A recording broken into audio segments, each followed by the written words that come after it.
exhibition curator at the Smart Museum of Art. It is my sincere pleasure to welcome you to this evening's program, MacArturos Pláticas. This evening is part of the ongoing programming accompanying the exhibition Toward Common Cause, Art, Social Change, and the MacArthur Fellows at 40. The exhibition explores the extent to which certain resources, air, land, water, and culture can be held in common, raising questions about inclusion, exclusion, ownership, and rights of access. Toward Common Cause considers art's vital role in society as a call to vigilance, a way to bear witness, and a potential act of resistance. Toward Common Cause is organized by the Smart Museum of Art at the University of Chicago in collaboration with more than 24 exhibition, programmatic, and research partners across Chicago throughout 2021. It is supported by the John D. and Catherine T. MacArthur Foundation.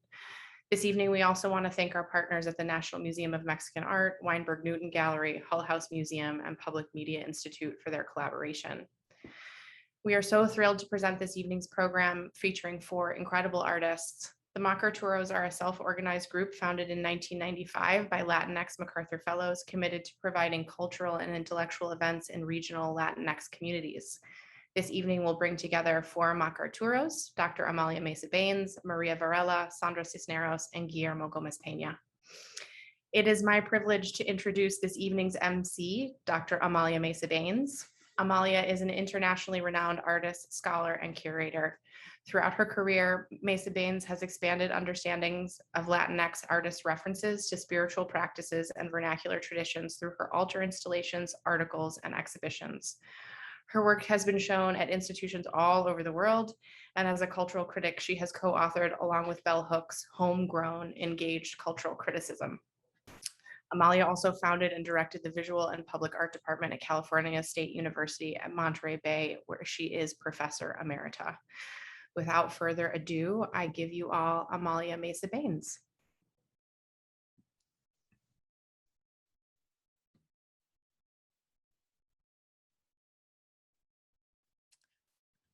I want to welcome all of you and hope that you enjoy our MacArturos Pláticas today. We are coming to you from many places, and the 4 artists that are speaking today are part of a larger group of activists, maybe 20 to 25 that have been gathering in a self-determining group as MacArthurs of Latino descent for over 25 years. We have been able to visit cities such as San Antonio, Los Angeles, San Jose, Fresno, Monterey, San Francisco, and Chicago. In that period of time, we have addressed issues that our community has brought to our attention, whether that is problems with political issues of justice or whether it's issues of cultural concern.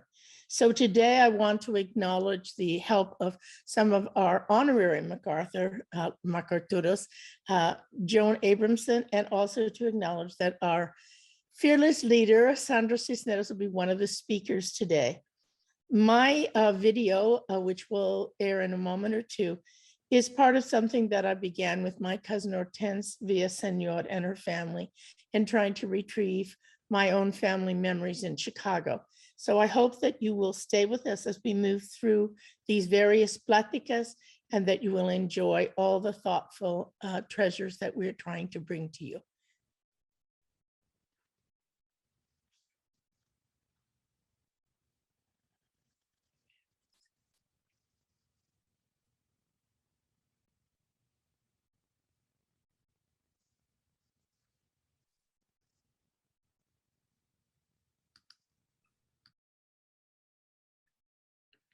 My name is Amalia Mesa-Bains, and I'm a member of the MacArturos, which are the Latino MacArthurs. And I'm going to talk about my work today because part of it is at the National Mexican Museum of Art, and part of it is at the Weinberg Newton Gallery.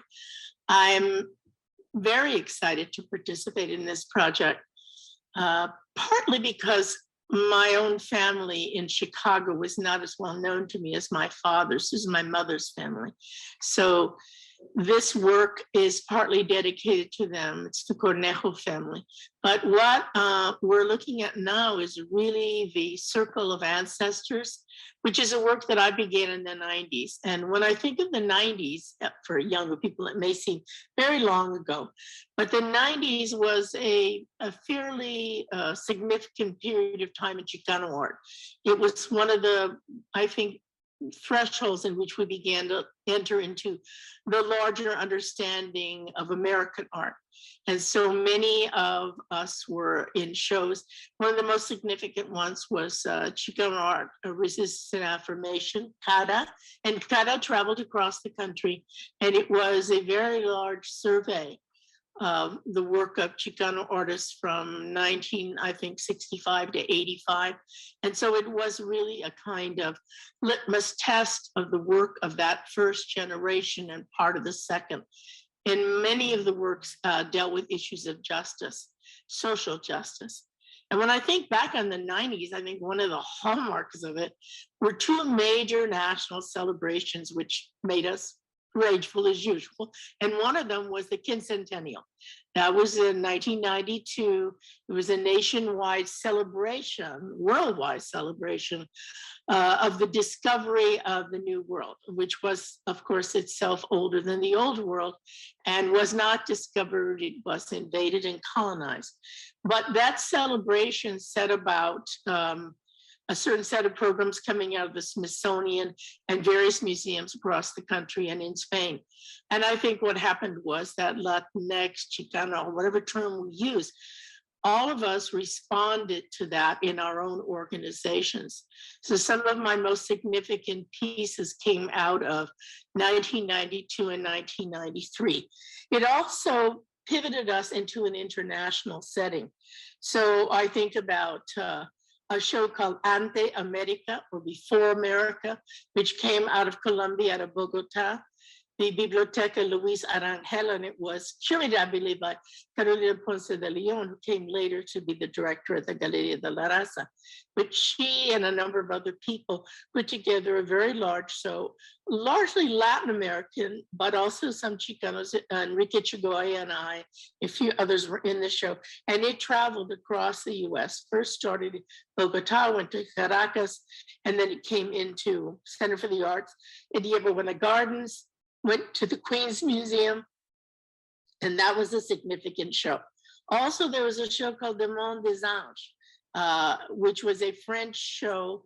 Demon des Anges, the demon of the city of the angels, which was a very large Chicano show. And some of us from outside of Los Angeles were included, Luis Jimenez and myself. And that show made ripples all over Europe. It traveled in France, in Spain, in Sweden, and it was really, really a powerful show. The early Rupert Garcia works were in it. Carlos Almaraz's famous park scene. It was a tremendous, tremendous show.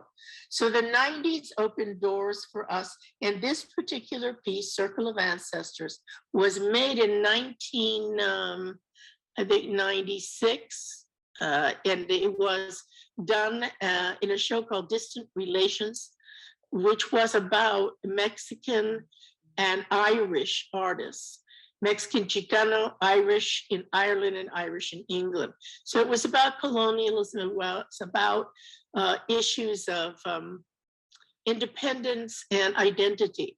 And so I did this circle of ancestors, as I call them, because people in Ireland didn't really know the history of Mexico and the role that Chicanos played in uplifting a certain sense of patria.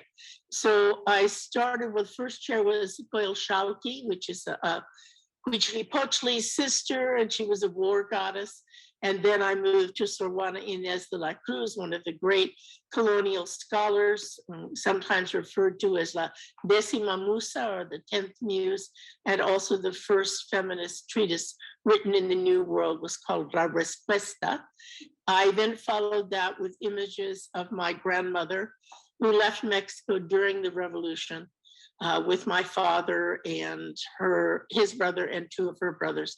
And then I moved into an image of the farm workers, because when my father's family came into the US on a work furlough in 1917, they landed in Pueblo, Colorado, and they began working there. And as the family grew, they traveled from state to state working the orchards.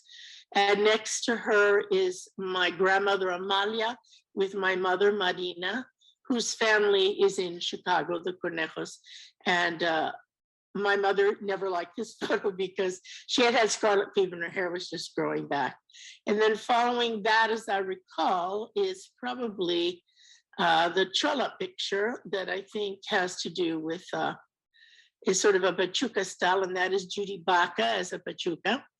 And then the last chair in the series is my first Holy Communion when I am a child. So it's a kind of circle of ancestors that begins in Mexico and ends in the United States. So for me, it is a piece about that sense of migration that we had. And it's still a piece meaningful to me, and I've redone it several times in different settings. And this time I dedicated it to my mother's ancestors. So in the center of the circle are people who have died within the last maybe 50 years, and they are her relatives. My gran tío, my cousins, many of them are in that circle. And so we have placed offerings to them. And this is, I think, one of the great traditions that we share as Chicanos, Mexican descended people. And it serves us well because we're in a terrific period of loss and grief now because of the deaths of COVID, the abuses and deaths at the border. I even think of the massacre in El Paso. There's so many parts of our day-to-day life in which our people, because of the inequity of their economic situations and the ongoing racism, we only have to remember Donald Trump coming down the stairs and the first things out of his mouth were about Mexicans, and they were murderers and rapists in his estimation. And we know the opposite to be true in the sense that the laboring class of America is very much made up of people of color, and particularly Mexicans working in all kinds of industries. And in Chicago was the steel industry, the packing plants, the trains. So I think that this piece, though it was done decades ago, is topical again, because many of the stories that our families tell us shape us. And those are often stories of injustice in America, in the United States of America.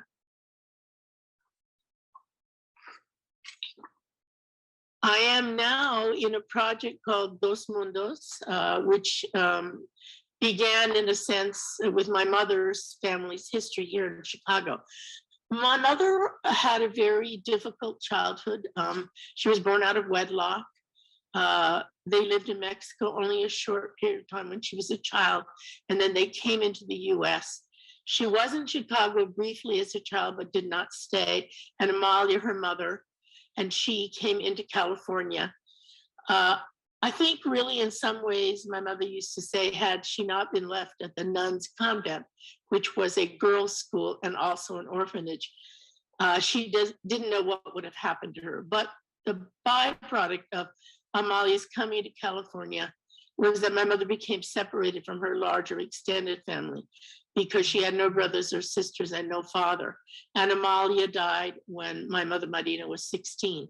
So I didn't learn about my mother's family until much later. And much of the work that I've done, this is the book in which I tried to make a kind of book of the dead for them. And so it begins with the image of Guadalupe. And of course, Amalia is there, and Amalia's brother Luis and his wife Erlinda. And there's other family members, Amalia's sister Angela and her daughter Angelina. Amalia's mother, Guadalupe, had a sister named Felicitas. And I was lucky enough to visit them when I was in my early 20s. And that's how I discovered who they really were. So the first image is of Marina, my mother, when she's probably about 18. And so these are the people that I found over the years. All of them are passed now. But I was lucky enough to come in my 20s to Chicago and meet most of them. And others came to visit later in life. So this story is a Book of the Dead, and it's presented as the backdrop to the circle of ancestors. And many times people have asked me why I use my family, and now I say families, as storytelling devices in my work. And I think it's because I've always believed that as Chicanas, as Mexican descended people, we have very similar backgrounds. One of the things I have done over my lifetime is done research on Chicanas of my generation as part of my PhD program in psychology. And I was studying 10 women artists to understand issues of identity development and sort of cultural resources that make up one's life. And what I discovered in that is that most of the Chicanas of my generation that I was studying, Carmen Lomas Garza, Santa Barraza, the late Yolanda Lopez, our beloved Yolanda just passed recently. It's still quite new for me to say late. Yolanda Lopez, Linda Vallejo, Judith Hernandez, Juanita Jaramillo from New Mexico, and earlier artists who were not part of the movement. And that was Gloria, Maya, and Virginia Jaramillo. So these women, as I interviewed them in the years, probably in the late 70s, early 80s, I discovered that our family stories were so similar. So when I began making my own work, I realized that my family could stand in for all families that I knew of.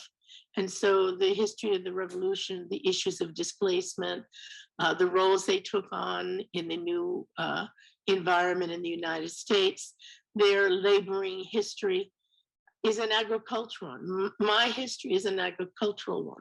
I don't live that way anymore, but my childhood was spent in the summers going to the fields with my family when they contracted orchards in Santa Clara Valley, or going to help pick cotton with my extended family in at the Hotchkiss Ranch in the San Joaquin Valley. And I put my way through college by, when I was young, working in the packing sheds and then later in the canneries. I worked in the canneries every summer and part of the fall. Every year I went to college, and it helped me pay my way. So I feel that in some sense, that story of the farm worker is never ending for us. When I came to California State University at Monterey Bay, to begin a new art department, I wanted to partner with local community, as I had done when I lived in San Francisco. And so I had to drive from the back of the school into Salinas. And the road I drove almost called the White Road, Blanco Road. And I used to sort of chuckle, at the same time be astonished by the fact that as I drove down the White Road, I could look out on the fields on either side and see people working the same way they had worked when we were young. And many of them without, shelter from the heat, many of them, as we now know, unprotected now in the COVID era. So these stories have helped to shape us, and they've helped to make us aware in many respects of the life that our families lead and the inequities that have caused, I think, our numbers in the COVID losses to be one of the highest of non-whites, because not only do they work the fields and the packing plants and the food producing factories, they are also in the front lines in even hospitals and hotels and grocery stores. So we have much to face in this period of time. And part of how I think we face that is really looking at our role as artists. I often say that art for me is a practice, but community is my goal. And much of what I make for people of Chicano and Latino background, and also for working class people and African Americans. My own family is mixed race. My grandmother was married to an American Black. And so half of my, two of my uncles were African American. They're gone now. And I married Richard Baines, who's African American. Much of my extended family is mixed race for 3 or 4 generations. So to me, the tercer raíz that we talk about in Mexico in terms of mestizaje is very real. And the Black Lives Matters moment in the moment that it broke out was also a moment for us, because our Caribbean, our South American communities in the United States are also Black. So I think we have expanded the definition of what we mean when we say Black Lives Matter. It is something that is broader than just the experience of the African American, although I would say they take the greatest blows for it.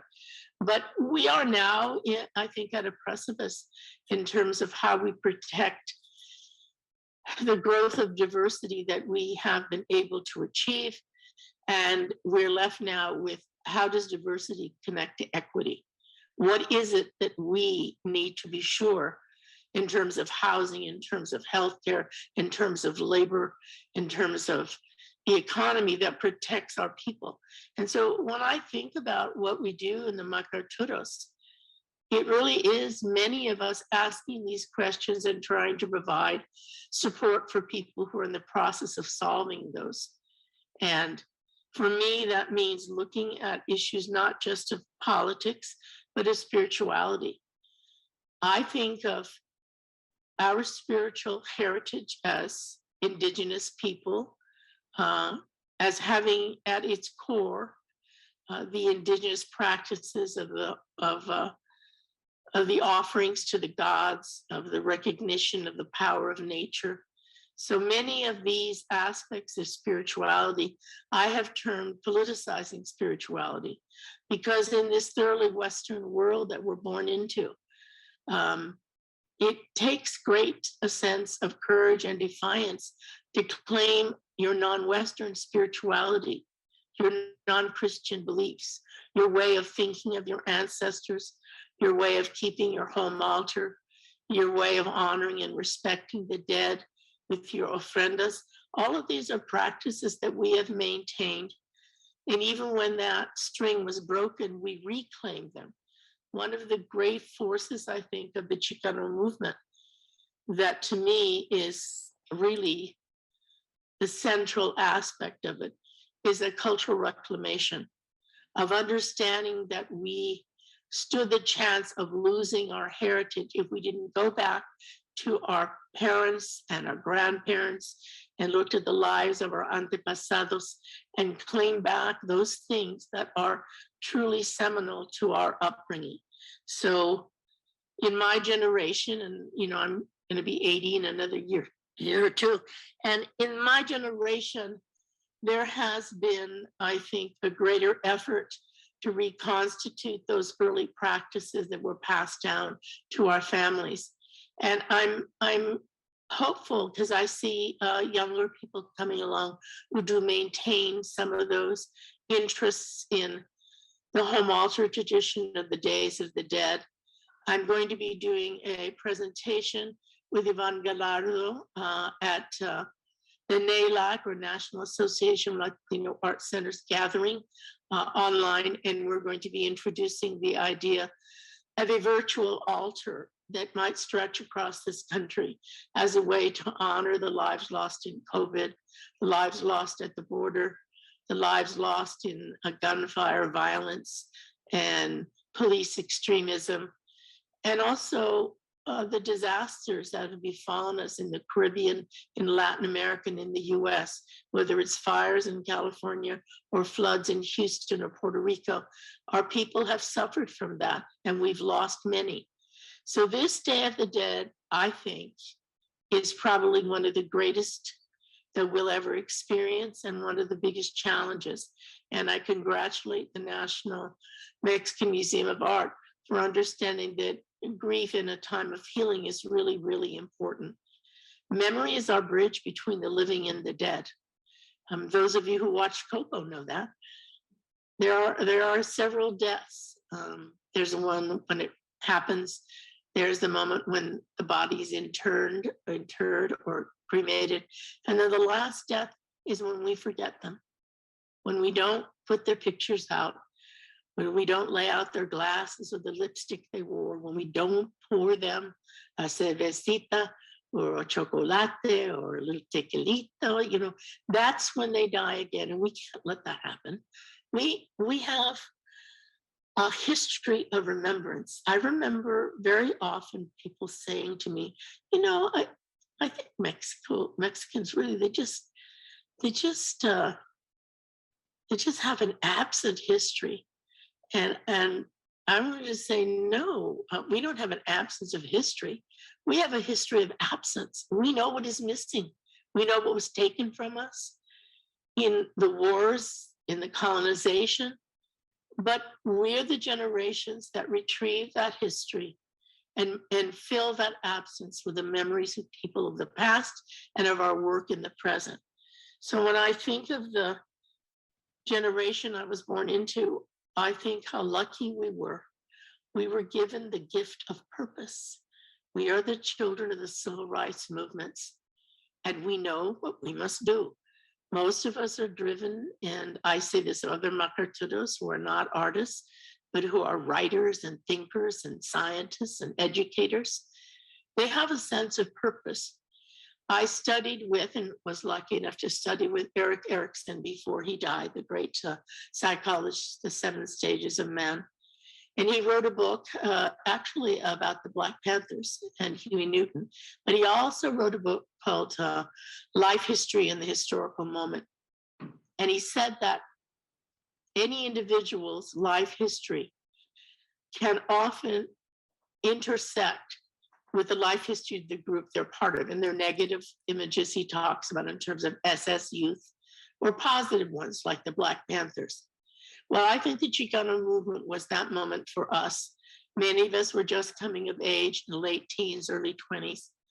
And he said that people who come of age in that nexus, as he called it, by virtue of a sense of unruliness, talent, and giftedness, can raise up and revisit the identity of the group from which they are part and can change it. And I do believe that that's what happened in many of the generations of people of color who came of age during the civil rights movement. So I think that we pass that on to the younger people who have another moment now. This moment is one of the most powerful in terms of climate change, changes that have to be made to the policing in America, the way in which we have to reform immigration practices. All of these things are new challenges, new movements of civil rights and equity that this generation, I firmly believe, will face and take control of. And those of us who started first with this are at their side when we can be, and if not, we are there to be called upon when the time comes. So the MacArturos, I've been very proud to be a part of, because one of the things that we have done is we have visited cities where people needed us. We went to Boyle Heights during the period of time of the gentrification. We went to San Antonio when changes were happening there. We went to Toledo for farm worker struggles in that area. So one by one, we have taken our places in these cities and towns where large Latino populations need the support to make the changes that will make their lives better. So I am very glad to be here today and to have a chance to talk to you about these things.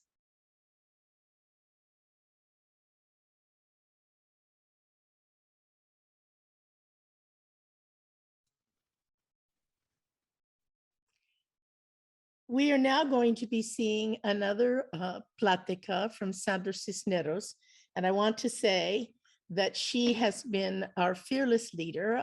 She helped us to organize, along with Joan Abrams and others, the first MacArthur gathering that started in San Antonio. And in many respects, that gathering was the galvanizing of a small group of us. We've been as many as 30, as few as 15. We've been called upon to speak at radio stations. We have been asked to come when there have been difficulties in communities. And I believe it was Sandra's visionary sense, her prophetic action, that brought the MacArturos into being. And all of you know Sandra Cisneros as a great writer and author, but I think very few people know how strong her own visual abilities and her cultural practices are. She is a person who has a great spiritual tradition. And so she put together, in the passing of her mother several years ago, an ofrenda for the National Museum of Mexican Art. And that ofrenda has been revisited this year as part of the MacArthur 40-year anniversary celebration. So we'll hear from Sandra as she talks about her mother's ofrenda that's entitled A Room of Her Own.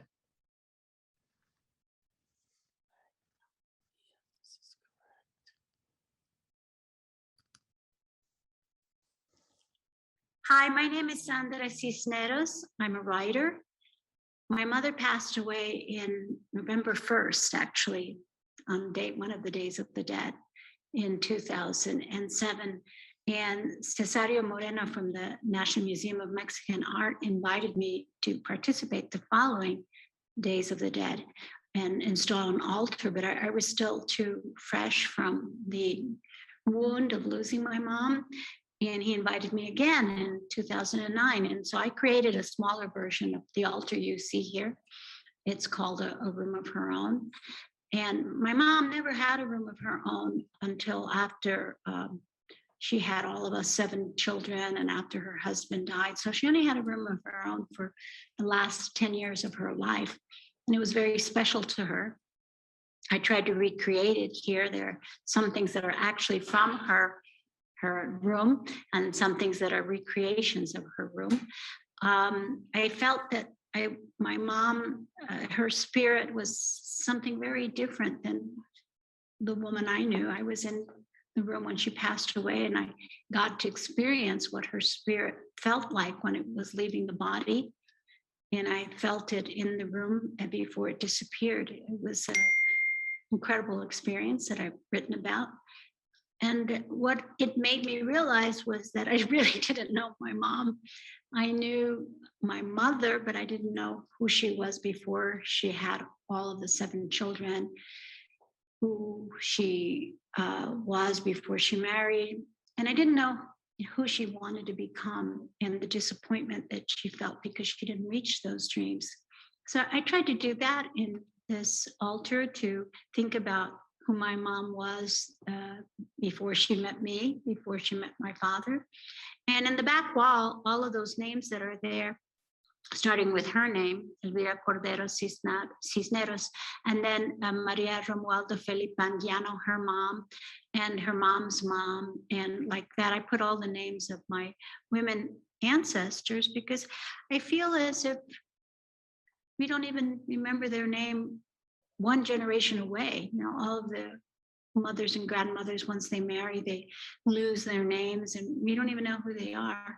So I did a genealogical research for getting the names of my mother's lineage and the women in her family. In the beginning, the first altar didn't have all these names. It had a text. And this time the text was names of the women that get forgotten even within a generation.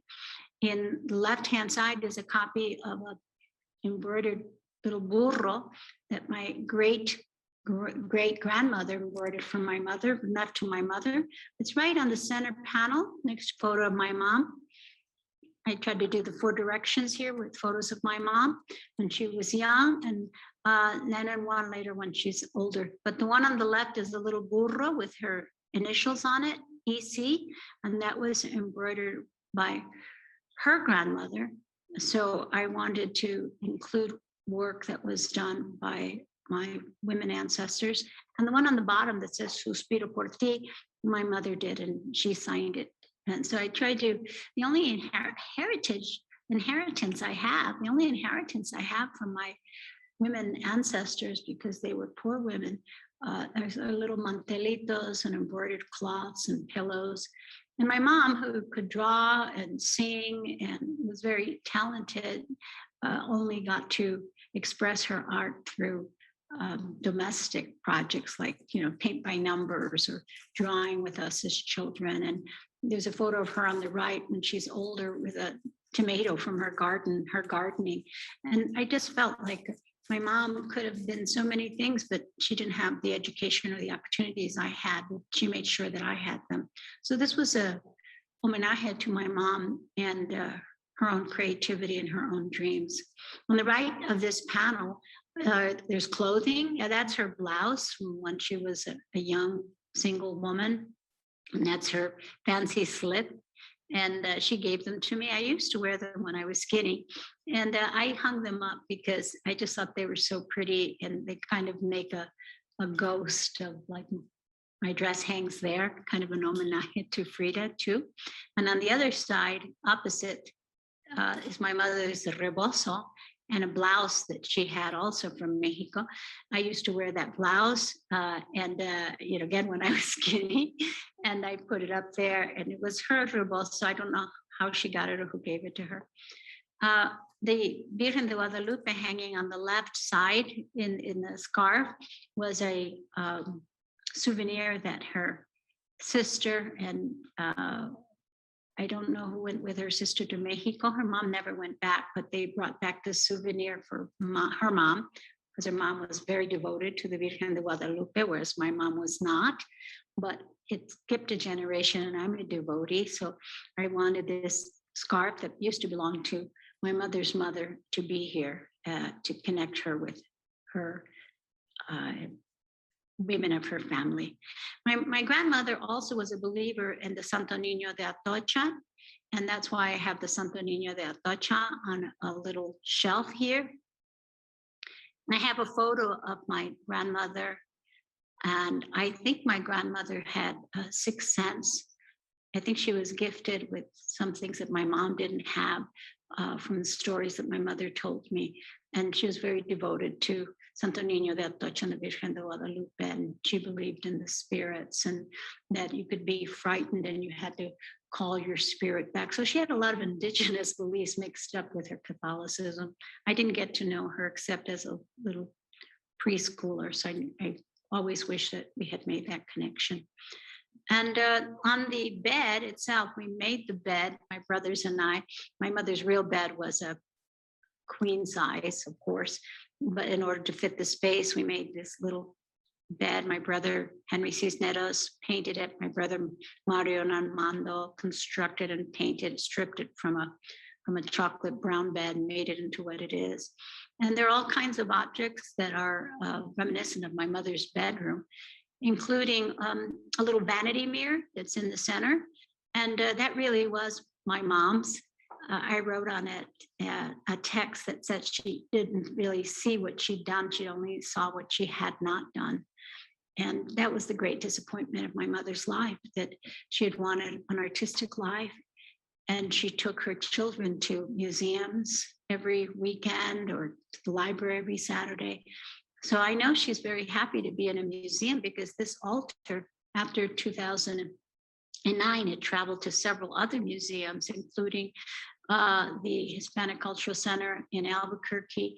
And the real cherry on the cake was it got to go to the Smithsonian. And my mom, I know, was really proud about that. So, here's a devotee of museums, and here she is in a museum. So I know my mom's spirit was very proud. She was also kind of jealous of my fame. I have to admit that. Sorry, Mom. But I know she's glad that she's got the spotlight here. I put some of her favorite books that were on her bedside when she died on the right-hand side. There are dolls, the doll with the little buttons on it. Those were her political buttons that she liked. And she liked to collect antiques and little statues and little knickknacks from flea markets and secondhand stores. So I tried to include things that were reminiscent of her bedroom, with all the dolls and the little frou-frou statuary. Just the kinds of things that she loved. She loved gardening, she loved flowers. And she also liked a piece of cake with coffee. That was, something she looked forward to. So I have a little cup of coffee here with a slice of cake. I also have a snake skin inside of the jar on the right, and a nest on the other, because I tried to think of death as being part of a transition. And my mom's life hasn't ended, but she continues to live. She's very close to me. Her spirit is present in my life now. So that snakeskin was a symbol about that transition, and that nest as a symbol of birth. There are lots of little things that her grandchildren would recognize from her life, including the films and the embroidered pillows and things on the wall that are symbolic of parts of her life. But more than anything, her life was one of gardening, of creation, creating 7 children. She had a couple of miscarriages that she never talked about. I put bowls of water for communication, and flowers everywhere, because my mother loved flowers and loved gardening, and really felt satisfaction later in her life with her garden. All the little vignettes that I created on the walls with the little statues have to do with parts of her life. Her noviazgo with my father. On the right-hand side here, it's about love and sex. And, my mother and father had a very sexy relationship, I think, because you can tell from photos when they were young that they were really in love, even though she didn't like to talk about how sexy my father was. He was. And there's a picture that Diana Solis took of me and my mother, and of me holding my mother. And there's photos of my mother and I when I was a baby, photos of my mother when she was young, and later photos of my mother and my father that my brother Henry Cisneros took. And there's an antique plate, and I put that there simply because my mom, she liked pretty things. She liked things that she would pick up. She was very astute at finding the jewels among the junk when she went to garage sales or secondhand stores. And she was always sculcando, searching for antiques and bringing them home. And so her house was always a mishmash of very fine things, maybe a beautiful French statue, and it would be next to like some little Mexican doll or little Dumbo from Disneyland, all this kind of high-squatchet, the mix of high and low all put together. And I tried to create that with the items that are on the bed. But more than anything, this altar was a distillation. It began as something very small with a bunch of boxes, wooden boxes, and it grew, each time it went from the Mexican Museum to the Hispanic Cultural Center to, I can't remember all the museums we've been to, the Smithsonian. It kept getting fine-tuned, and it's made up of so many little tiny pieces, because that's how my mother's house was. It was made up of things she bought at the secondhand stores and things her children and grandchildren gave her, so that it was like all the layers of Tenochtitlan. I tried to create those layering of ages and times, and quiche with high art, with everyday stuff, with folk art, because that's what my mom's room was like. And more than anything, she cherished and savored those last 10 years of her life. When she had a room of her own, she would lock the door against the grandchildren and wouldn't let them go in there. No, they touch all my things, she would say. So I know that was very special for her to have a space of her own finally, where she could read. And you could see her books are very political, and the buttons that she wore are very political. A woman who's very politically conscious self-educated, dropped out of high school in the 9th grade, but incredibly well-informed woman politically. And I wanted to, more than anything, honor my mother's creativity, her intelligence, and the person she was before she became my mother.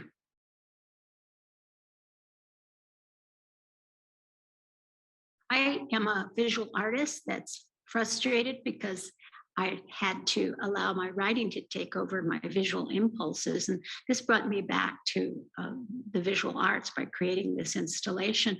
And I had to be very intuitive. It was like writing a poem. I would take some things from my mother's real bedroom, you know, some real little knickknacks and statues that she had.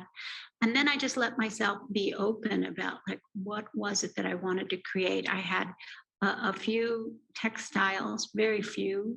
And I started thinking about like the colors, the cempasúchil orange walls, and the darkest mole eggplant color in the center. And that became, you know, like the principal kind of juxtaposition of colors that I wanted.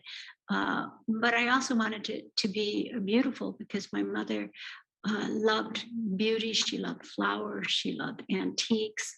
And I put some of her dichos on either side of the headboard. And I knew I was going to have a bed.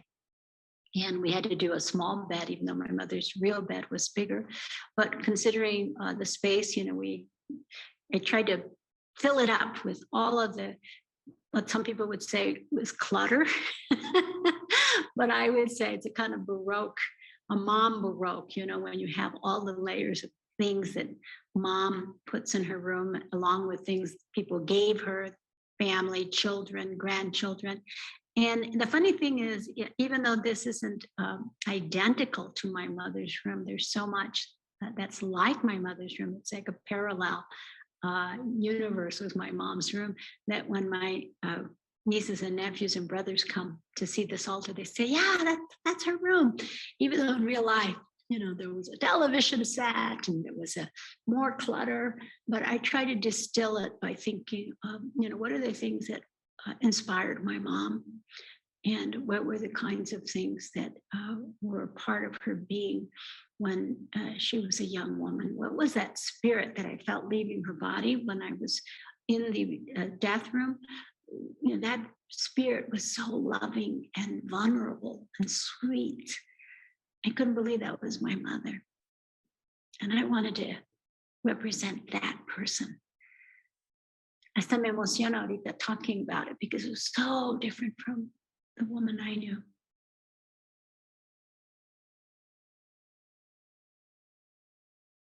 One of the most important things that creating this altar taught me was that it was parallel to when I write. When I write, I am in a state of what I call grace, for lack of a better word, when I open up a channel in my heart and I communicate with the spirits. So the deeper I go into writing and the more I write from a place that is without my ego, I open up a channel and that love is sent to the spirits I'm writing about and the love comes back. I feel that when I write. And the same thing happened with the altar, that I realized the more I focused on the altar, the more that I created it and the more I got in the zone, you know, just thinking about it, or you know, not even constructing it, just thinking about it, being in that mental state of the altar, I opened up a channel of communication with my mom, and I just could feel her energy and her presence. And that was a blessing. I didn't realize why creating an altar is so important. It's not just about showing others, it's about you connecting with the deceased and the deceased communicating with you. There's an emotional Mobius that's created in the process of installing, creating, thinking, visualizing, of being. It's a meditation with the dead.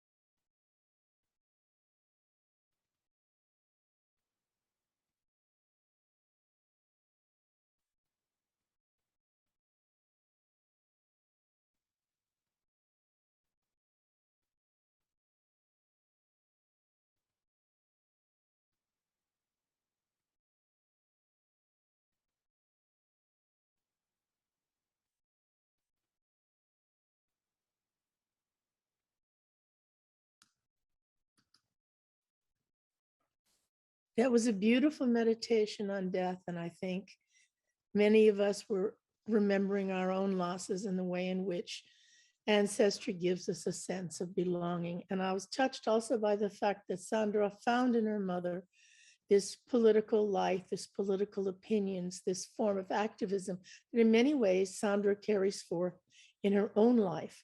And the next plática that you will hear is from Maria Varela, who amongst the MacArturos is one of the most legendary activists, labor organizers, whose history spans a student nonviolent committee. It spans Reyes de Herina and the whole land movement. So what we're going to learn from her in the piece that she's doing called Resistance Through My Lens is the activism and the strategizing and the historic figures and the leaders in the work of the activism and the photo documentation of Maria Varela.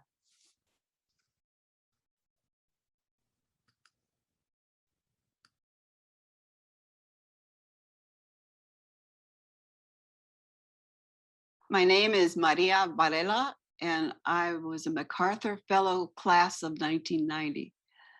The photographs you are about to see is work that I did as a staff member of the Student Nonviolent Coordinating Committee. I actually never picked up a camera until 1965, which is 2 years into my tour of duty with SNCC. I did it for practical purposes of doing adult basic education and communication materials, but got caught up in the events as communities asked any of us who were on the staff of the SNCC photo department to come into their communities and record events that were going on. So let me start with one of my first images in 1965. This is the way it was in Mississippi in the winter. And in that winter of 1965, this really reflected our own depression at feeling that we failed at getting the Mississippi Freedom Democratic Party seated at the 1964 Democratic Party convention. So this is what I wrote to illustrate this image. It was the winter of evictions of striking field workers, of old people freezing to death under damp flour sack sheets, of the Klan still celebrating the murders of the three, Goodman, Cheney, Schwerner. We came back from Atlantic City crowned in our powerlessness to start all over again on lonely plantation roads. And that same winter, homeless plantation workers who had been evicted because of wanting to register to vote asked the United States Air Force if they could use their Air Force base in Greenville, Mississippi, which had been empty for 15 years. Could they use it for shelter for the winter until they found other places? With no answers after 6 months of trying, they went anyway and got into the barracks and were about to set up housekeeping when all of a sudden the Air Force showed up and promptly evicted them. So you see here that eviction action, and it prompted me, because I was so angry about it, to write that this same year, the US Army in Vietnam was evicting people from their villages so they could search for Viet Cong's stashes of weapons and burn their villages down. So the same action was happening in Mississippi. So it was back to the organizing strategies that was really what SNCC was all about. Here we see, this is a campaign poster. People worked with what they had. This is a campaign poster for an African-American man running for sheriff in Holmes County, I believe. This was Holmes County's Freedom Democratic Party headquarters. So people worked with what they had. But you know, people often think of the movement as protests and strikes and things like that, but really that was 15% of what was done when we worked in the Black Belt South. It was about organizing. So here you see the strategizing that went out. If you note the map in the background, looking at what had to be done in different precincts. And youth were always involved and always anxious to be involved because they were treated like young adults, not children, and were given important things to do. This to me is really typical of when you see a SNCC staff person. This one happened to be Stokely Carmichael. Stokely's on a march, but marches were never to him about marches. They were about organizing. So he'd go off to the side of the road, talk to people about registering to vote, get their names and addresses, and said somebody would follow up later and talk to them about getting involved in the voter registration movement. Stokely did this on the march from Selma to Montgomery. He walked the whole side of the road, all through Lowndes County, getting names, talking to people about getting involved in voter registration. And this was the result a year later, where a third party, which was legal under Alabama law, was established, and they held their first primary. And you can see basically that all the work that was done in the movement involved local leaders, local people who, if it weren't for them, the movement would not have moved. They call themselves the Lowndes County Freedom Organization, but their nickname was the Lowndes County Black Panther Party. And they chose that because of their sense of how the Black Panther defends itself. A lot of people think the Black Panther Party started up in the Bay Area. It did not. It started in Lowndes County, Alabama. And when Stokely was approached by the people in the Bay Area about, can we use the Black Panther icon and Black Panther name, he said, you have to ask the folks down in Lowndes County, which they did. They called up Mr. Hewlett, asked for permission, he gave it, and that's how the Black Panther Party got established in the Bay Area. But it wasn't all organizing. It was also sort of getting to know folks and getting to know the kind of local culture. This is Pap Hamer. His name is Perry Hamer. He was Fannie Lou Hamer's husband. She called him her rock. You'd never see him at a meeting or a demonstration or anything that Mrs. Hamer would have been involved in. He was there taking care of the home fires and the family. So I found him in the backyard. They had just butchered a pig that day, and he was cooking what is called cracklins in the South and what we call chicharrones here in the Southwest and West. So we started talking about similarities in food, and I was comparing cracklins to chicharrones, which my dad just loved, cornbread to corn tortillas, black-eyed peas to pinto beans, and Tabasco to salsa, not exactly, but close.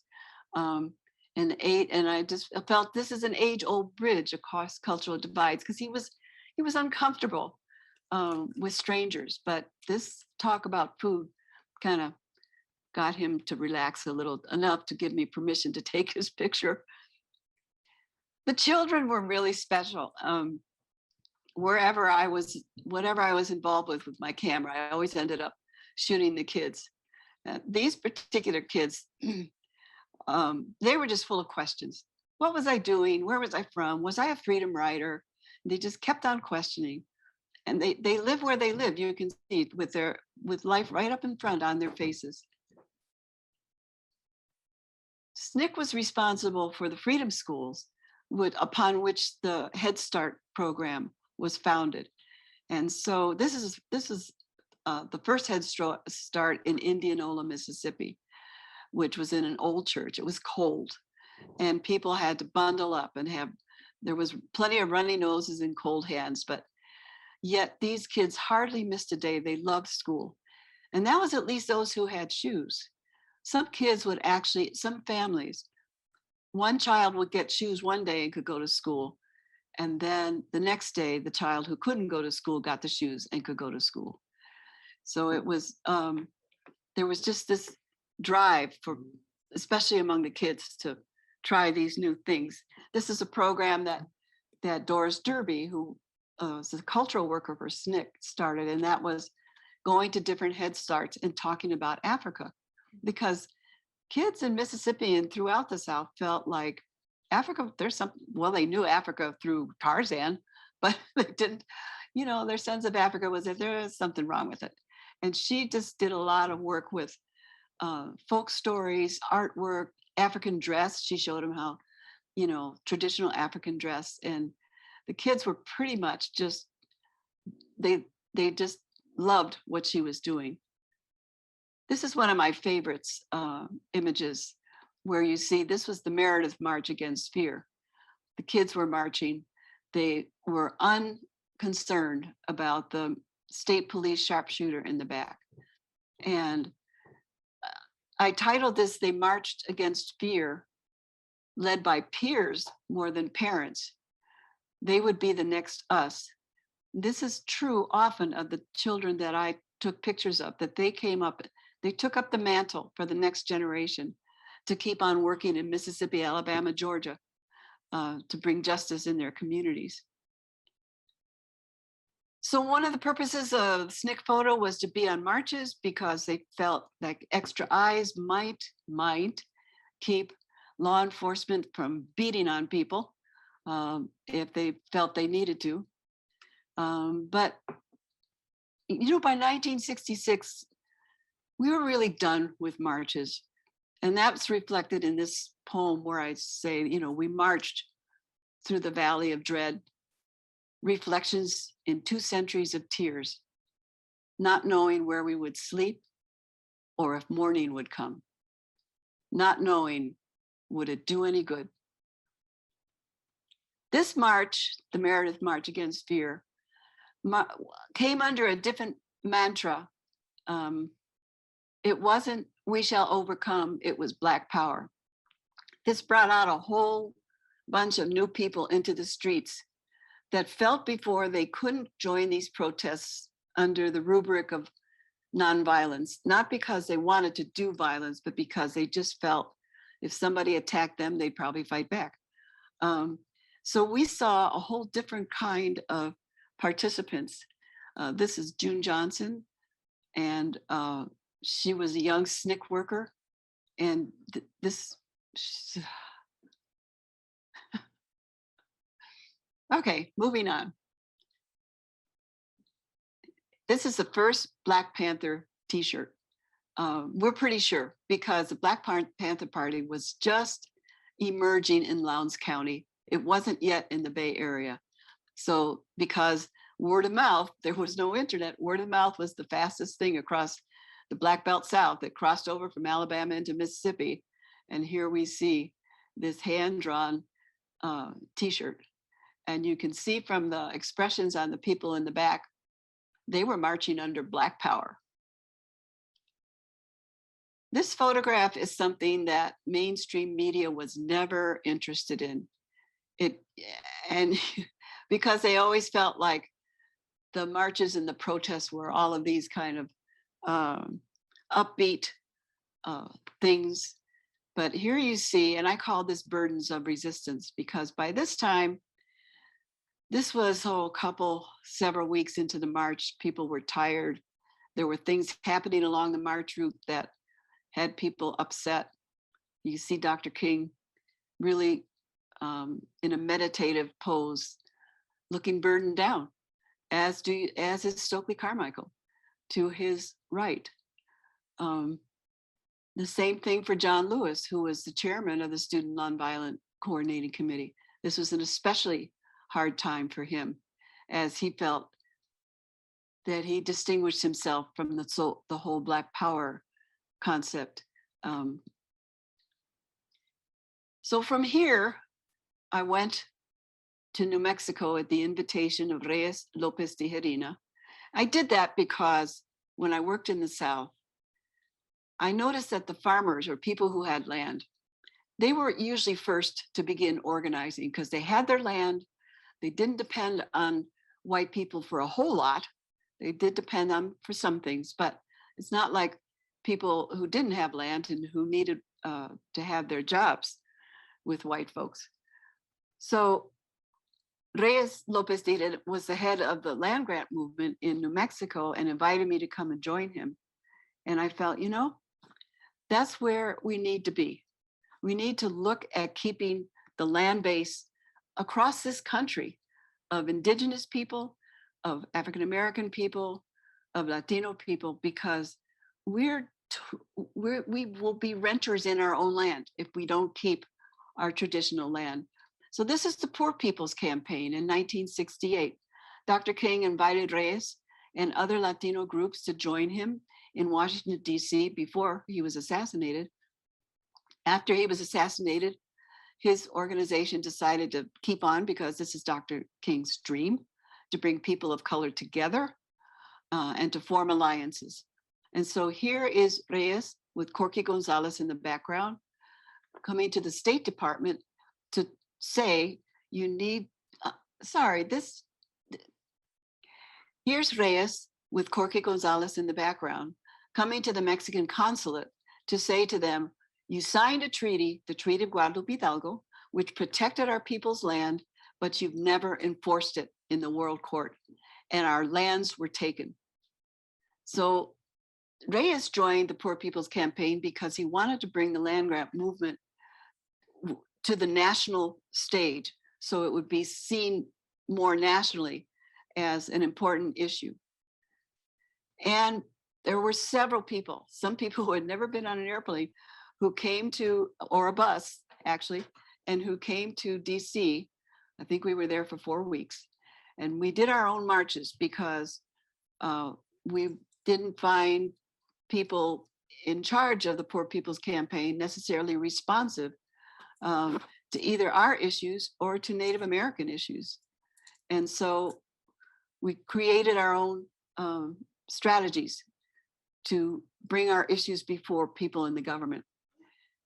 This interesting image is, in this image, we can see the Brown Berets were ready to march to the US Justice Department to protest police brutality, and they got interdicted by DC cops and the park police.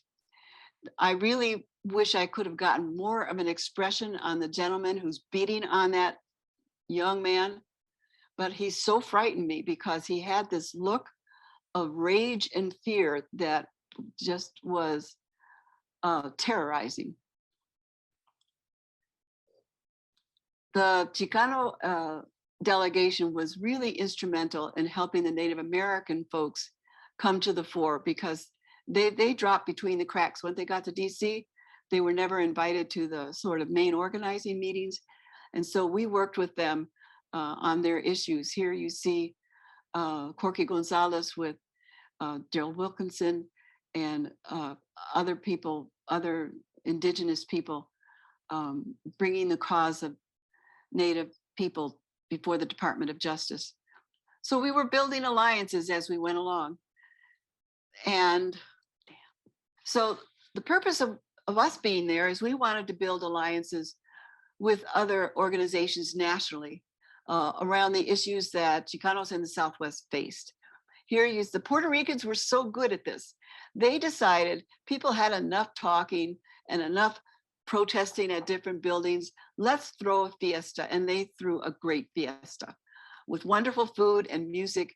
And here you see Reyes Tijerina to the left, Reverend Ralph Abernathy, who took over from Dr. King after he was assassinated, and Helena Valentin, a longtime civil rights or activist for the Puerto Rican community, together at this fiesta. In the next slide, you see people who never actually would have ever gotten a chance to meet each other.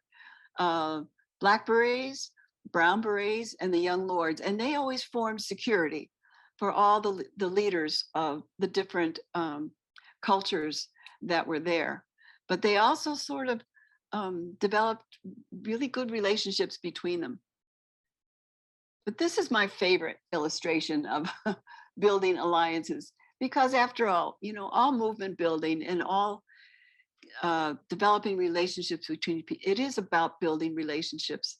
And you see, I really overlooked this image for such a long time. And then when I looked at it more closely, you could see in different parts, people who were getting together and sharing stories and lives and whatever. It really reflected to me one of the wonderful outcomes of the Poor People's Campaign. And finally, this is when we all joined together, because 2 weeks before the Poor People's Campaign, Robert Kennedy had been assassinated and was buried up at Arlington. And people felt, there are many groups that felt a big connection, a deep connection with Robert Kennedy. And so the organizations made the decision, we're going to go to Arlington and honor him where he is buried. And that's how we finished up the Poor People's Campaign. Reflecting on these images makes me realize that they're not old, they're not vintage. Yeah, some of them are 60 years old, but we're facing so many of these same things today. We face the critical need to build bridges between the different races and cultures in our country, because we are under assault in so many ways, starting with voting, which was a centerpiece of our work in SNCC, and ending with all kinds of programs for communities to take their own power and create a different life. So unfortunately, some of these issues that these images addressed are with us today, and they're going to be with us tomorrow.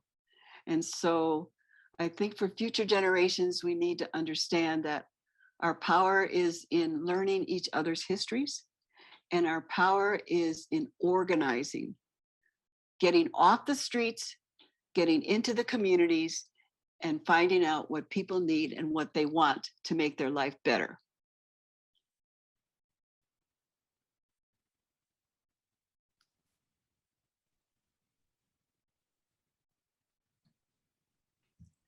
Well, Maria brings us to the present time in her reflection on the past. It's extraordinary the way in which she talks about alliances and the personal in relational organizing, and how that comes full circle, looking at her images and thinking about where we are now in America.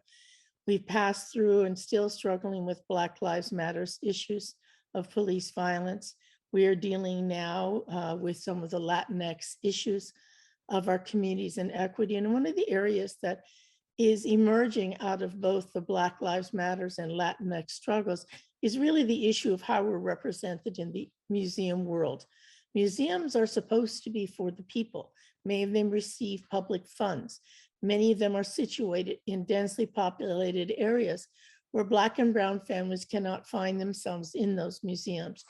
So we're going to hear next from Guillermo Gómez-Peña, the leader of the Pocha Nostra, and also someone who is doing currently a project in Hull House, the Jane Addams Hull House, which was in of itself an open space for residents and migrant neighbors who could get together and who could enjoy information, knowledge from teachers and writers, scientists and doctors. Well, Gómez-Peña is there, and he's going to talk to us today about an open letter to the idea of reimagining the art museum in America. And so here we have Gómez-Peña.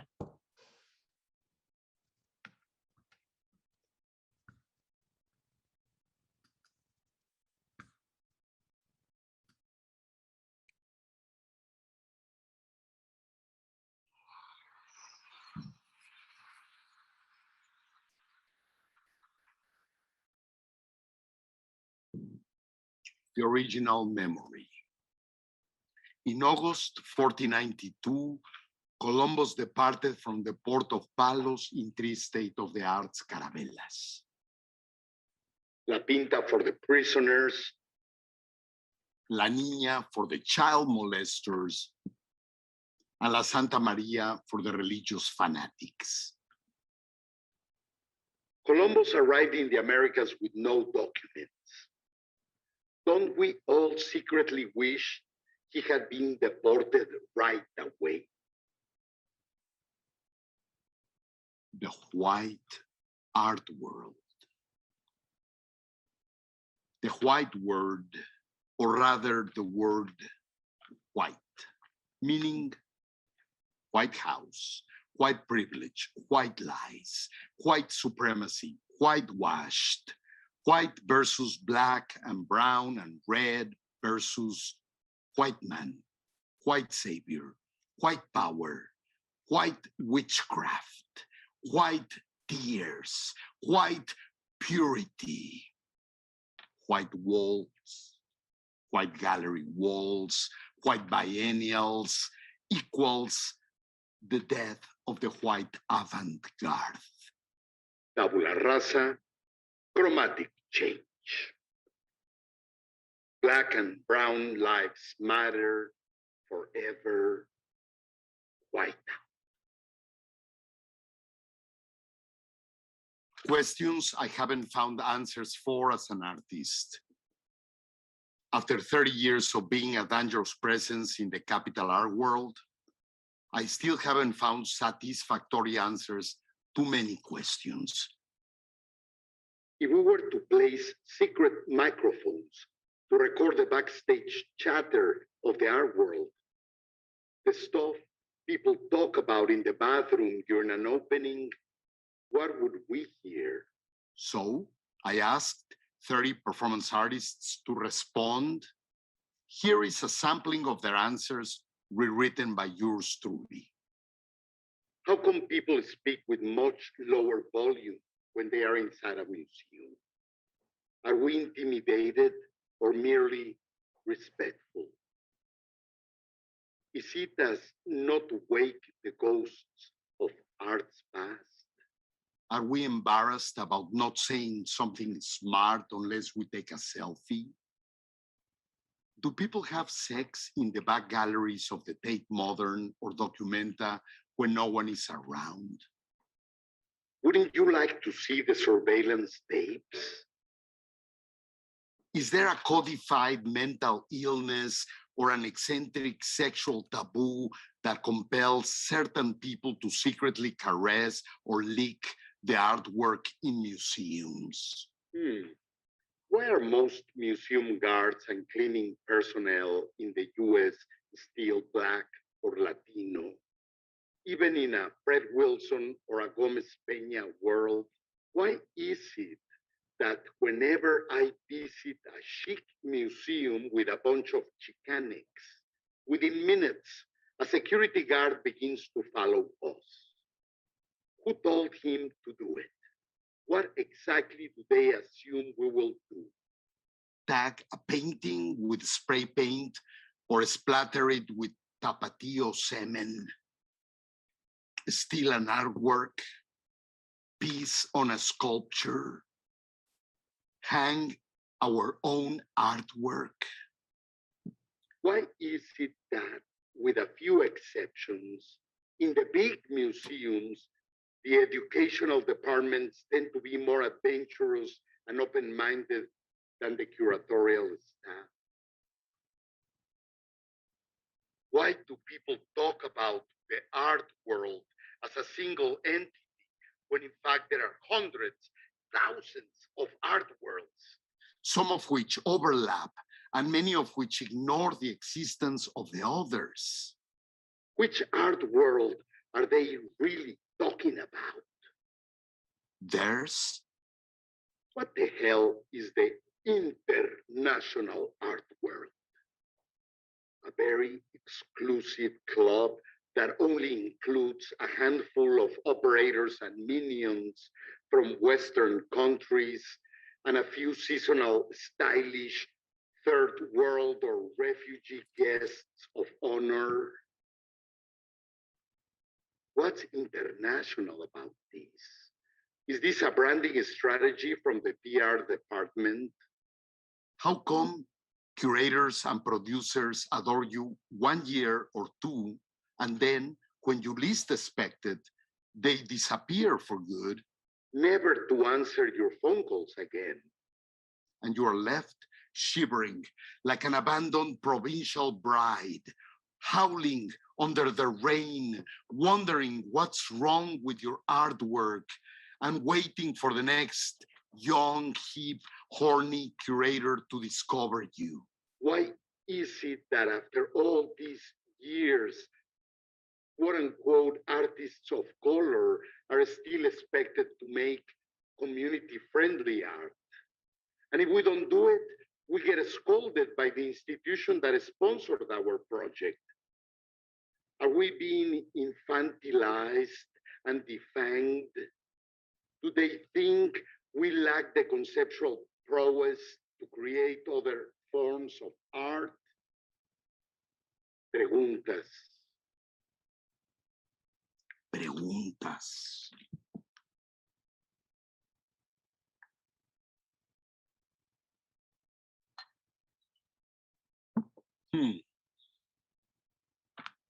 How can we redefine our roles as socially minded artists in a world engulfed in political turmoil, generalized violence, financial despair, and white supremacist delusion?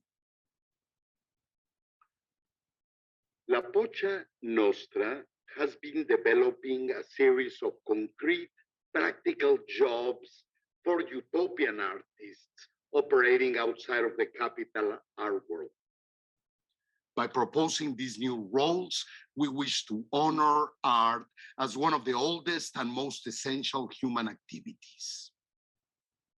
First proposal, adopt an elder. Our intellectual and artistic elders have been abandoned by society. No one is listening to them. Very few young artists are actually working with them. What if all artists choose an elder from their communities to adopt? Once a week, they could spend time with their adopted elder, listen to their stories, take them for a walk or a drive to a place of their choice, document carefully their opinions, help them choreograph their latest illusion, organize their archives. That's important.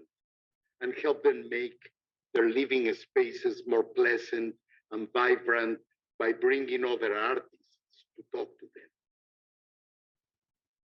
We can also extend this service to artists who have been impaired by illness and even to the homeless in your street. 2, redesign our hospitals. It is no secret that the state of our public hospitals is pathetic.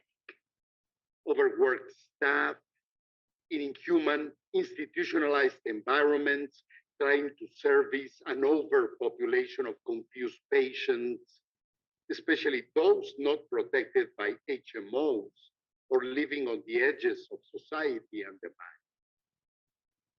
So what if every hospital hires a multidisciplinary group of artists to redesign and redecorate the main gathering and waiting areas? Every central space in a hospital would be treated as an experimental art gallery, starting with comforting lighting and sound. The same group would also develop a calendar of weekly cultural events for both medical staff and patients, including lectures, performance monologues, interpretative dance jams, poetry readings, and film screenings. The neighborhood as a work of art. What about hiring a group of artists in charge of making sure that public space in every neighborhood is utilized to its full potential and is conducive to a healthy community life? The role of the group would be to first observe local civic life and talk to neighbors in order to understand their needs and how to improve the overall quality of community life. Then the artists would give concrete recommendations for how to enliven a semi-dead street, where to strategically locate a new cultural center, where to paint a new mural or build an interactive sculpture garden. Mimes could be hired to creatively direct the flow of traffic, and performance artists to utilize psychomagic strategies to broker community disputes and animate the spirit of the troubled streets. The group would also provide suggestions to landlords and chambers of commerce to rehabilitate buildings and rooftops for alternative communities of artists.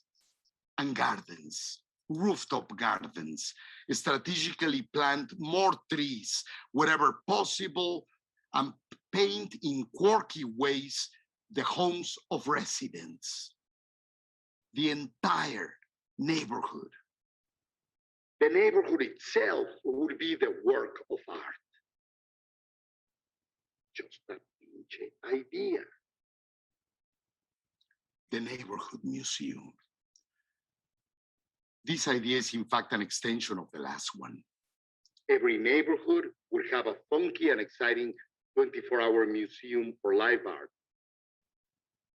It would perform multiple roles beyond presenting both traditional and contemporary art created by artists living in the hood. It would be a gathering place to discuss neighborhood politics and culture. Meet other neighbors and host an active video, audio, and book library. There would be activities for the elderly and the youth, for LGBTQ, the newly arrived immigrants, and the homeless. Every neighborhood museum would also have a great art bar and cafe for all the local bohemians and eccentrics to conspire, play table games, and have some fun on a daily basis. For these proposals to happen, we need to collaborate closely with curators. I wish to share a letter I wrote to a young independent curator inspired by the practice of my comadre, Francesca Carol Rolla. I write to you from the balcony of my personal experience. 35 years of making live art across borders and collaborating with artists and curators from 4 continents. Yes, I am proud of my artistic practice and exhausted. For 35 years, I helped young rebel artists to fly, and today I can barely open my wings, and they are full of insects. I write to you with total humility as a strategic insider, outsider of the art world, appealing to your artistic vision and ethos, and I will be bold. Are you aware of your power? Do you realize that the life of the artist is in your hands? My dear, this undeserved power given your age and lack of international experience cannot be taken lightly. But you can prove yourself that you're worthy of the power that has given to you by the big institution. I know, it's normal. Of course, you want to rise up the ranks in the biggest, sexiest art space. It is okay to dance with the devil, but you should try not to get burned. Remember, you are our broker, coyote, and Trojan horse. Don't just follow the latest trend, follow your critical ideas, even when they go against fashion, money, and recognition. Fight ageism. Be an ambassador between generations. Guide your generation with the knowledge you acquire working with more experienced artists. We need you as much as you need us. We are your memory. You keep us current and visible. Listen to the artists. And then challenge them to become a better version of themselves. In return, part of our job is to listen to you and challenge you. But please don't get angry when we talk back and question your decisions. Es parte del rollo. Distrust art magazines. Distrust the art market. Don't let them manipulate you. They serve the interests of the commercial art world. You don't. Distrust academia. Find your own voice. Be independently minded, always against the status quo, the lingua franca. Learn other languages. In the imaginary borderless world we wish to inhabit, it is necessary to be multilingual. Unfortunately, for reasons we all know, English has been the dominant language in the art world, and we need to change this. Take a step out of the art world. Engage in an ongoing dialogue with all kinds of people, activists, socially conscious scientists, And eccentrics in your neighborhood. Have a few criminal friends. Ask the homeless what they think about art. be prepared to wear multiple hats: cultural DJ, intellectual warrior, researcher, archivist, nurse, cook, hostess, even chauffeur. They're all equally important. From sweeping the floor and cleaning the mess of the artist, to persuading wealthy people and politicians to fund us. Cross that class border regularly. Do it with humor. Don't worry, we will clean your mess, blood, and vomit as well. Be also our translator, interpreter, and abogado defensor, not our ventriloquist or circus impresario. Please, don't treat us as the new specimen you have discovered, or if we are aging, as a forgotten artist you have rediscovered. Treat us with utmost respect as peers. We will treat you accordingly. Let's develop a new trust. Step outside of your zone of comfort. Perform with us. Take off your existential clothes. Become part of a live image, and in turn, invite us to co-curate the project. Be tender to us. We needed to feel empowered because we're broken humans.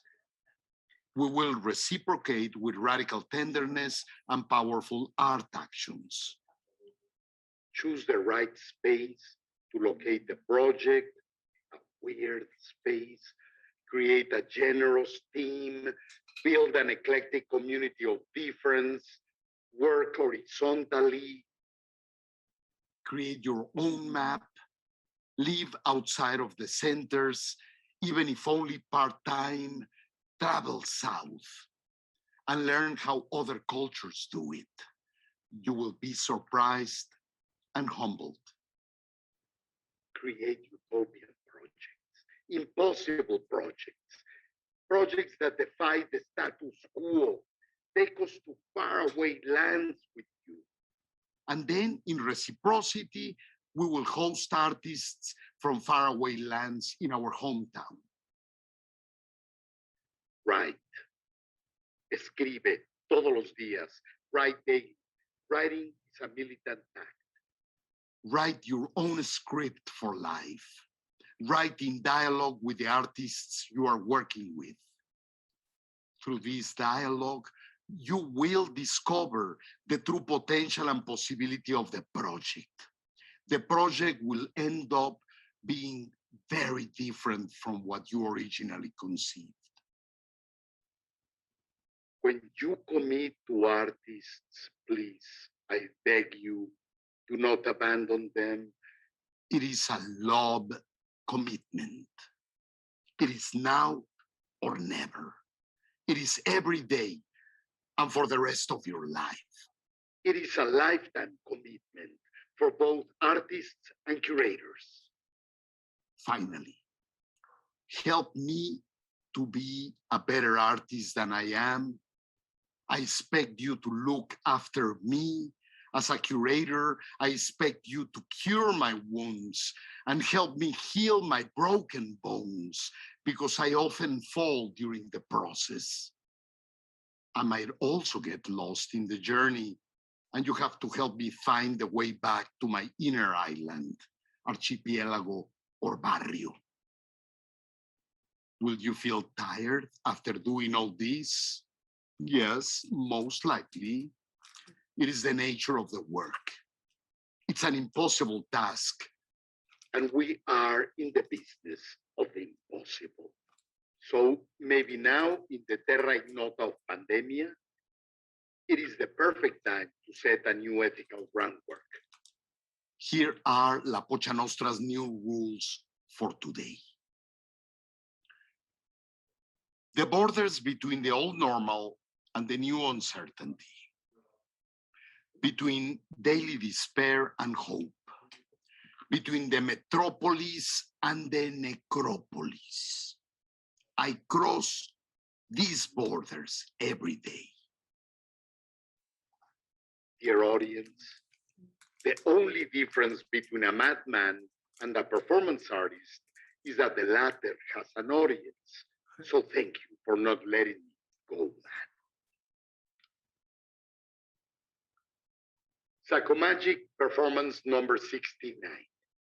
Be a matriot, not a patriot. Believe in people and land, not in government or corporation. Walk the walk, perform the performance. Today's weather report. It's time for Anglo-America and Europe to be quiet, humble, and listen. Listen to nature and so-called people of color. It's your only possible redemption. Advice to a young live artist. Work with the accident, dwell in the wound, open it, open more wounds on the street, but be hyper careful. The cops and the Proud Boys are out to get us. Mystery.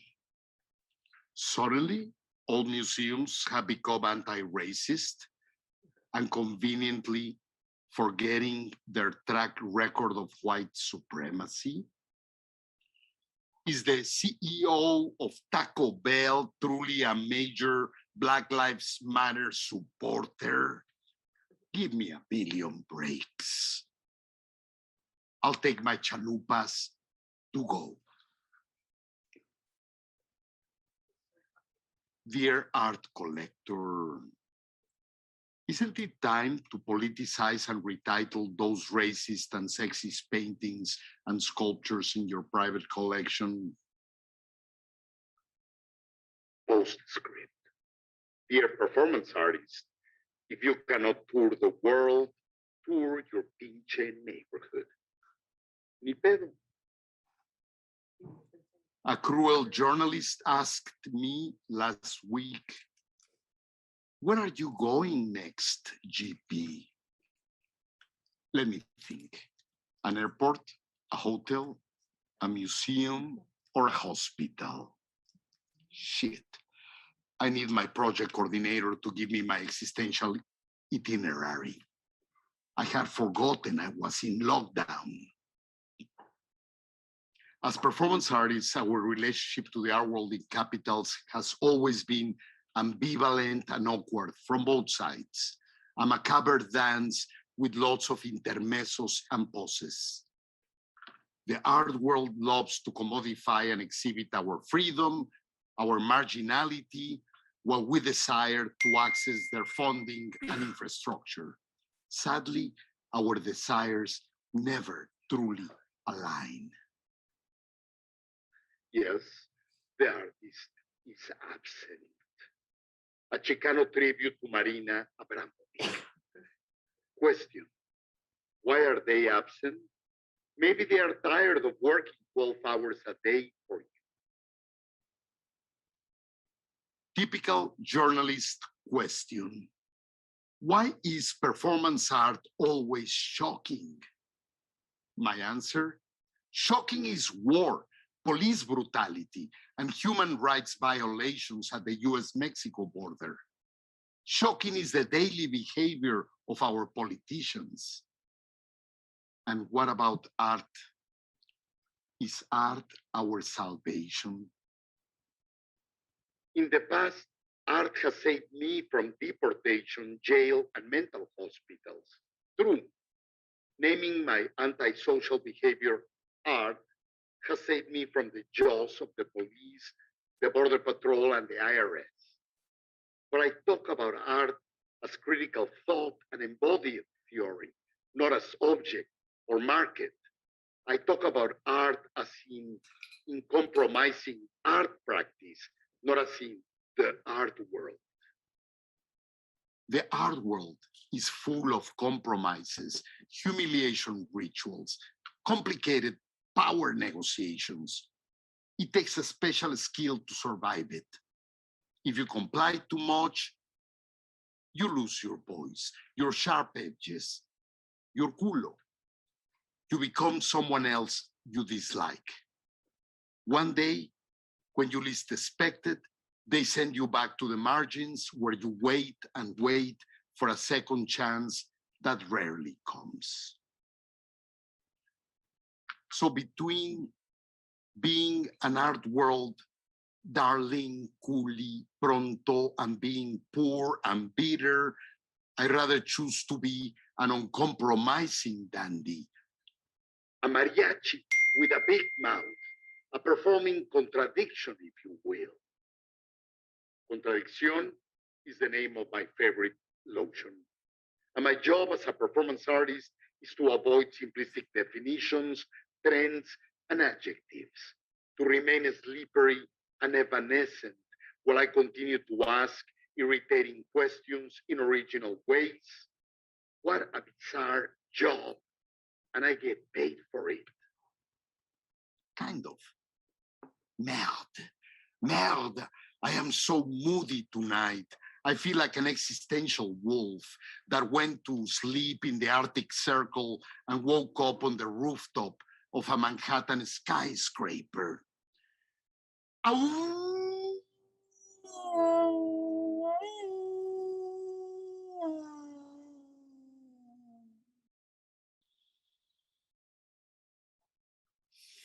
Finale. In the absence of political certainties and human contact, I have been dreaming a lot. I dream of an art world without superstars and mega exhibits about nothing or about something irrelevant. I dream of funding institutions who are race, gender, and class literate, who are truly committed to social justice. The word of the month. I dream of museums and galleries as community think tanks and gathering spaces for cultural difference and deviant behavior. As eco, ethno, techno, trans, generational laboratories to envision a better mañana, spaces that look and feel like the world I wish to live in. I dream of neighborhood museums made out of adobe, petate, mud, tractor tires, found wood, trash containers, imaginary architectures in high rascuache proletarian chic style. I dream of rooftop gardens with outdoors bars and tropical canopies, of amphitheaters performing punk operas, mariachi rock, poetry slams, 24 hours, 8 days a week.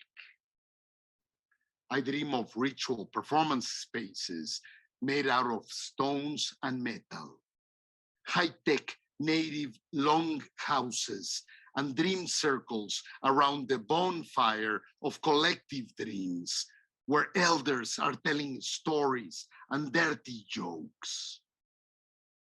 I dream of a performance space that looks like my home, where everything is possible and the call-out culture and the PC patrols are nowhere to be found. I dream of a world beyond the white avant-garde, way beyond the Western canon, a supernova of possibilities. And I invite you, dear foreigner in my performance country, to dream with me and send me your own letters imagining a better art world. Or rather, a myriad art worlds coexisting in synergy with nature, radical imagination, and community. You're surrounding multiple communities. Do you have ideas to propose for a museum of the future? Please send them to the following email address.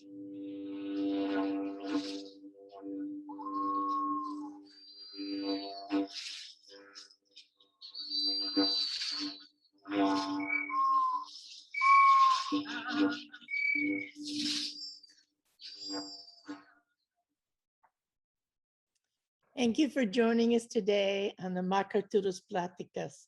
We've had reflections on equity and inclusion, on the artistry and narrative of memory and family, on activism, and on the future of the world that we inhabit.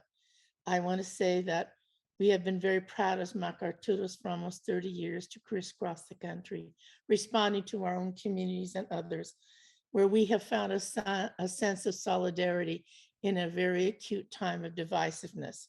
As the new Latino MacArthurs come aboard, we hope they'll join us in the MacArturos as we go forward to serve our community in greater ways. And we are very, very grateful today for the work of Cesario Moreno from the National Museum of Mexican Art, and a special thanks to Myra Palafox, our organizer today, and for Lumpen TV and all those who contributed to this day. Thank you and enjoy your day.